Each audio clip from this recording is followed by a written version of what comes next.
நேத்து இணையத்துல hot of the டாபிக்கா ஒரு விஷயம் பேசப்படுது அப்படின்னா மேக்கப் ஆர்டிஸ்ட் அஷ்மிதா சொன்ன பதில் வீடியோ அப்படின்னே சொல்லலாம். அதாவது சில வாரங்களுக்கு முன்னாடி மேக்கப் ஆர்டிஸ்ட் அஷ்மிதா அவங்களோட கணவனான விஷ்ணு அஷ்மிதாவை பத்தி ரொம்பவும் தரக்குறைவா ஒரு இன்டர்வியூ சொல்லியிருப்பாங்க. இப்ப அதுக்கான பதில் இன்டர்வியூ தான் அஷ்மிதா கொடுத்திருக்காங்க அப்படின்னே சொல்லலாம். யாருமே எதிர்பார்க்காத பல திடுக்கிடும் விஷயங்கள், அட நீ எல்லாம் மனுஷனாயா இல்ல சைக்கோவா அப்படின்னு பாக்குற மக்கள் கொந்தளிக்கிற மாதிரியும், இன்னும் ஒரு சிலர் இவங்க எல்லாம் பிளான் பண்ணி 2 பேருமே பண்றாங்க அப்படின்னு இதுலயும் கூட அஷ்மிதாவை திட்டுற சிலரும் இருக்காங்க. என்ன அப்படின்றத முழுமையா இந்த வீடியோல நம்ம பார்க்கலாம். கடந்த வாரம் மேக்கப் ஆர்டிஸ்ட் அஷ்மிதா அவங்களோட கணவனான விஷ்ணு என்ன பண்றாங்க, அஷ்மிதாவை ரொம்பவும் தரக்குறைவா தராதாரம் இல்லாம அவங்க ஒரு தப்பான தொழில் செய்யக்கூடிய நபர் அண்ட் ஒரு பெரிய ஏடிஜிபி கூட இவங்களுக்கு அஃபேர் இருக்கு, இது எல்லாமே எனக்கு தெரிஞ்சிடுச்சு, இவங்க தான் வேணும்னே என்னோட பேரை கெடுக்கணும்னு வீடியோ வெளியிட்டு இருக்காங்க, இவங்க ரொம்ப மட்டமான ஒரு ஆளு அப்படின்னு அப்படி பேசுவாரு. நிஜமாலே இவர் பேசுறத பார்க்கும்போது இவர் ஒய்ஃபை பத்தி பேசுறாரா இல்ல யாரோ எனிமியை பத்தி பேசுறாரா அப்படின்ற மாதிரி இருக்கும். அவ்வளோ மோசமா ஒரு இன்டர்வியூ கொடுத்திருப்பாரு. அந்த இன்டர்வியூக்கு கீழே பாத்தீங்கன்னா நிறைய பேருமே அஷ்மிதாவுக்கு ஆப்போசிட்டா தான் பேசியிருப்பாங்க. விஷ்ணு இப்பயாவது உண்மையா சொன்னீங்களே, அஷ்மிதா அப்படிதான் ஒரு பி கிரேட் ஆக்ட்ரஸ் தான், அவங்க இப்படிதான் அப்படின்ற மாதிரி சொல்லிட்டு இருப்பாங்க. இது எல்லாத்தையுமே தாங்கிட்டு இருந்தாங்க அஷ்மிதா. அதுவும் சொல்ல போனா குழந்தை பிறந்து 10 நாட்கள்ல தன்னோட கணவர் தன்னை பத்தி இப்படி ஒரு இன்டர்வியூ கொடுக்குறாங்கன்னா நார்மலா ஒரு பெண்ணோட மனநிலை எப்படி இருக்கும் யோசிச்சு பாருங்க. ஆனா இது எல்லாத்தையுமே தாங்கிட்டு இருந்த அஷ்மிதா இப்ப பொறுக்க முடியாம போலீஸ் கம்ப்ளைண்ட் கொடுக்குறாங்க விஷ்ணு மேல. என்னென்ன கொடுக்குறாங்க, கொலை முயற்சி, அப்புறம் அடிச்சது, அப்புறம் தாக்குதல், அப்புறம் மான நஷ்ட ஈடு அப்படின்ற மாதிரி மானபங்கப்படுத்தினதுக்கான வழக்குன்னு நிறைய பிரிவுகள்ல இவங்க போலீஸ் கிட்ட கேஸ் கொடுக்குறாங்க. இப்போ விஷ்ணுவை கைது பண்ணிட்டாங்க. அதுக்கப்புறமா தான் ஒரு இன்டர்வியூ ரிலீஸ் ஆகுது. அண்ட் அந்த இன்டர்வியூல அஷ்மிதா என்ன சொல்றாங்க அப்படின்னா, நார்மலா ஒரு ஹஸ்பண்ட் அண்ட் ஒய்ஃப்குள்ள எப்படிங்க இருக்கும், ஒரு நாள் சந்தோஷமா இருப்போம், ஒரு நாள் சண்டை வரும், ஒரு நாள் துக்கமா இருக்கும், எல்லாம் மாறிடும், லைஃப் சந்தோஷமா இருக்கும் அப்படின்ற மாதிரி தான் நானும் என் ஹஸ்பண்ட் சூஸ் பண்ணேன். ஆனா என் லைஃப் இப்படி போகும் நான் எதிர்பார்க்கல.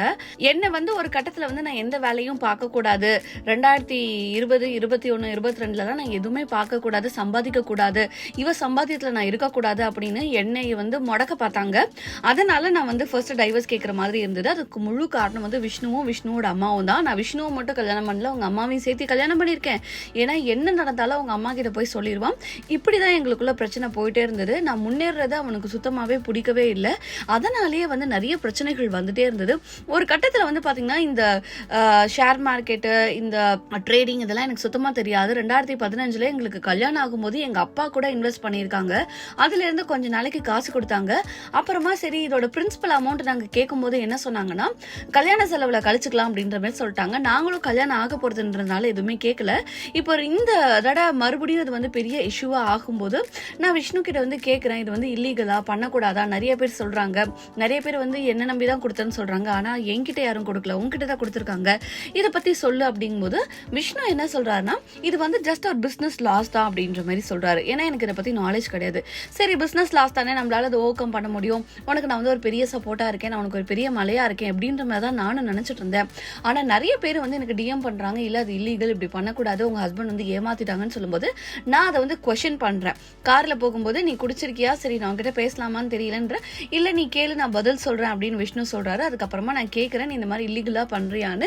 உடனே அவருக்கு கோவம் வந்துருச்சு, என்னை அடிக்க ஆரம்பிச்சிட்டாரு, என்னை கெட்ட கெட்ட வார்த்தையில பேச ஆரம்பிச்சிட்டாரு. நீ கெட்ட வார்த்தையில நான் பேசுறல, அப்ப நான் ரெக்கார்ட் பண்றேன் அப்படின்னு சொல்றேன். அந்த ஆடியோவும் ரெக்கார்ட் பண்றேன், பண்ணுடி, உன்னால முடிஞ்சதை நீ ரெக்கார்ட் பண்ணு, இல்ல வீடியோ எடு, என்ன உன்னால பண்ண முடியும் அப்படின்னு சொல்லிட்டு தகாத வார்த்தைகள். அதாவது ஒரு பொண்ணை திட்டணும் அப்படின்னா அந்த பெண்களோட உறுப்புகளை வச்சே அந்த பெண்களை அவமானமா பேசுறதும், அவங்களை இந்த மாதிரி தகாத வார்த்தைகள்ல பேசுறது எவ்வளவு ஒரு கேவலமான ஒரு செயல் இல்ல. அதே தான் அஷ்மிதாவுக்கும் நடந்திருக்கு.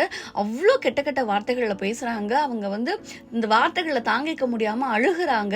ஒரு கட்டத்துல போனை ரெக்கார்ட் பண்றாங்கன்றதுனால உடைக்க போகும்போது இவங்க தற்காப்புக்காக கடிக்கிறாங்க. இவங்கள வாயிலே குத்துன்னு குத்திட்டு தலையிலே அடிச்சிருக்காரு. இது எல்லாமே ரெக்கார்ட் ஆயிருக்கு. கார் போயிட்டே இருக்குது. கிண்டி கத்திப்பாரா பக்கத்துல இவங்க காரை நிப்பாட்டிருக்காங்க. அந்த டைம்ல ஒரு போலீஸ் ஆப்போசிட்ல இருந்திருக்காங்க. அவங்க சமாதானப்படுத்த வரும்போது போலீஸ் இருக்காங்க அப்படின்னு தெரிஞ்சுமே அவ்வளவு தகாத வார்த்தைகள்ல விஷ்ணு பேசியிருக்காரு. இதையுமே அவங்க ரெக்கார்ட் பண்ணியிருக்காங்க. அண்ட் இது எல்லாமே பாத்தீங்கன்னா சரியாயிடும், நம்ம ஏதோ வந்து அவரை ப்ரொவோக் பண்ணுற மாதிரி சொல்லிட்டோம், அதனால தான் இவர் வந்து கோவப்பட்டிருக்காரு, அடிச்சிருக்காருன்ற மாதிரி நினச்சிருக்காங்க. ஏன்னா மறுநாளே வந்து விஷ்ணு சமாதானப்படுத்தியிருக்காரு. ஆமா, நான் உன்னை அடிச்சிருக்க கூடாது, தப்பு தான், உன்னை அடித்தா எனக்கும் வலிக்கும்னு தெரியும்லன்னு சொல்லிட்டு 2 பேரும் சேர்ந்துமே அழுதுருக்காங்க. நார்மலாகவே யோசிச்சு பாருங்களேன், ஒரு ஹஸ்பண்ட் ஒய்ஃபில் இந்த மாதிரி தான் இருக்கும்ல. சில டைம் ஹஸ்பண்ட் வந்து இப்படி இருக்காங்க அப்படின்னா அடுத்த நிமிஷம் வந்து நல்லா ட்ரீட் பண்ணுவாங்க. இது ரொம்ப நார்மலான எல்லா பொண்ணுங்களுக்குமே ஒரு மைண்ட் செட். அதுக்காக இது சரின்னு நம்ம சொல்லலை, இது தப்பு தான். இருந்தாலுமே ஒரு பெண்ணோட மைண்ட் செட் இப்படி இருக்கும். ஓகே, நம்ம ஹஸ்பண்ட் இப்போ நல்லா இருக்காங்க, நம்ம சொன்ன வார்த்தை ஏதோ உங்களுக்கு ப்ரொவோக் ஆயிடுச்சு, அதனால அடிச்சிட்டாங்கன்னு தான் இவங்களுமே சமாதானம் ஆயிருந்திருக்காங்க. ஆனால் அடுத்த 2 நாளில் மீடியாவுக்கு வந்து அவ வந்து ஒரு ப்ராஸ்டியூட், இந்த மாதிரி பி கிரேட் ஆக்ட்ரஸ், இந்த மாதிரி தப்பான தொழில் செய்கிறவங்க, இவங்க கூட அஃபேர் இருக்குது அப்படின்னு சொல்லும்போது அந்த இடத்துல அஷ்மிதா உடஞ்சு அழுகுறாங்க. அண்ட் இவங்க அடிக்கிறது வந்து புதுசு கிடையாது. ஏதாவது ஒரு சண்டை வந்தாலுமே இருடி எங்கள் அம்மா கிட்ட சொல்கிறேன், உனக்கு என்ன பண்ணுறேன் பாரு அப்படின்றது, ஃபிசிக்கலாக அப்யூஸ் பண்ணுறது, வேர்பல் அப்யூஸ் பண்ணுறது, இப்படி தான் இருந்திருக்கு. ஆனால் அஷ்மிதாவோட ஒரு பக்கம் அப்படின்னு பார்த்தீங்கன்னா இந்த சமூக வலைத்தளங்களில் தான் வந்து ரொம்ப சந்தோஷமாக இருக்கிற மாதிரியும், ரொம்ப லவ்வபிளான கப்பலாக இருக்கிற மாதிரியும், தான் வந்து ரொம்ப இண்டிபெண்ட் அண்ட் ஸ்ட்ராங்கான விமனாக இருக்கிற மாதிரியும் தான் காட்டிகிட்டு இருப்பாங்க. குழந்தைங்கள தான் பார்த்துக்கிற மாதிரியும் தான் வந்து காட்டிகிட்டு இருப்பாங்க. இப்போது என்ன எல்லாருக்கும் கேள்வி வருதுன்னா, இவ்வளோ அப்யூசிவான ஹஸ்பண்ட்னா நீ ஏன் 3 குழந்தை பெற்றுக்கிட்ட, நீ எப்படி இவ்வளோ நாள் இருந்த அப்படின்னு சொல்கிறாங்க. இதுக்கெல்லாம் நம்ம பதில் என்ன சொல்ல முடியும் அப்படின்னா, யூஸ்வலாகவே நம்ம வீட்லேயே ஒரு அப்பா அம்மாவுக்கு ஒரு சண்டை வந்தால் கூட ஒரு நாள் சண்டை போடுவாங்க, ஒரு நாள் நல்லா இருப்பாங்க. அதுக்காக அவங்க கூட லைஃப் லீட் பண்ணாமல் இருக்க முடியுமா? அதே மாதிரி தான் அஷ்மிதாவும் இருந்திருப்பாங்க. அண்ட் இந்த கேள்வியெல்லாம் ரொம்ப அபத்தமான ஒரு கேள்வியாக இருக்குது அப்படின்னு தான் ஒரு பக்கம் அஷ்மிதாவுக்கு சப்போர்ட் பண்ணுறவங்களுமே சொல்லிட்டு இருக்காங்க. அண்ட் இந்த டிரான்சாக்ஷன் அப்படின்னு எடுத்துக்கிட்டோன்னா, எனக்கு அந்த டிரான்சாக்ஷன் நடக்கலை, இதை பற்றி கேள்வி கேட்டதுனால தான் என்ன வந்து இந்த மாதிரி வந்து என் ஹஸ்பண்ட் வந்து என்னை அடித்தாங்க, குடும்பப்படுத்தினாங்க. இப்போ நான் இந்த இன்டர்வியூ கொடுக்கும்போதே எனக்கு தெரிஞ்சிருச்சு என் ஹஸ்பண்ட் என்னை விட்டு பிரிகிறாரு, என் குழந்தைங்களுக்கு அப்பா கிடையாது, என் குடும்பம் பிரிஞ்சிருச்சுன்னு தெரியும். அதையும் மீறி கொடுக்குறேன் அப்படின்னா நான் என்னோட சைடு நியாயத்தை நான் சொல்லணும்னு நினைக்கிறேன். இதுக்காக ஐயோ அஷ்மிதா இவ்வளோ கஷ்டப்பட்டிருக்கீங்களா அப்படின்னு நான் வந்து என் மேலே பரிதாபப்படணும்னு நான் சொல்லலை. நான் இவ்வளோ நாள் இந்த லைஃப்பை, என்னோட இந்த லவ் லைஃப்பை நான் எப்படியாவது இந்த லவ் லைஃப்பை காப்பாற்றி, இது ரொம்ப சக்ஸஸ்ஃபுல்லான ஒரு லவ் லைஃப் தான், நான் வந்து ரொம்ப சக்ஸஸ்ஃபுல்லாக இருக்கேன் அப்படின்னு நான் காப்பாற்றணும்னு நினச்சேன். அதுக்காக தான் போராடினேன். இந்த இன்டர்வியூ கொடுக்கறதுக்கு முன்னாடி வரைக்கும் நான் போராடினேன். ஆனால் என்னால் வந்து என்னோட மேரேஜ் வாழ்க்கையை காப்பாற்றிக்க முடியல, என்னால் அதை வந்து தக்க வச்சுக்க முடியல அப்படின்ற மாதிரி தான் வந்து அந்த இன்டர்வியூவில் சொல்லியிருப்பாங்க.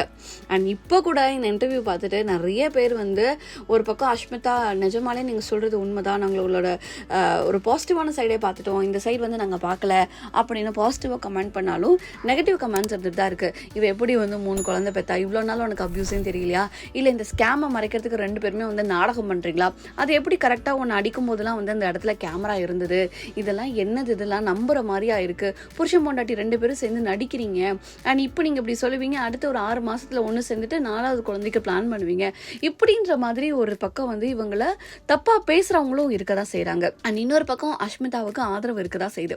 இது அஷ்மிதா விஷ்ணு அப்படின்றத தாண்டி ஒரு குடும்ப சூழ்நிலை, ஒரு நார்மலான ஒரு குடும்ப பெண்ணுக்கு நடக்கிற ஒரு கதையாக தான் இருக்குது.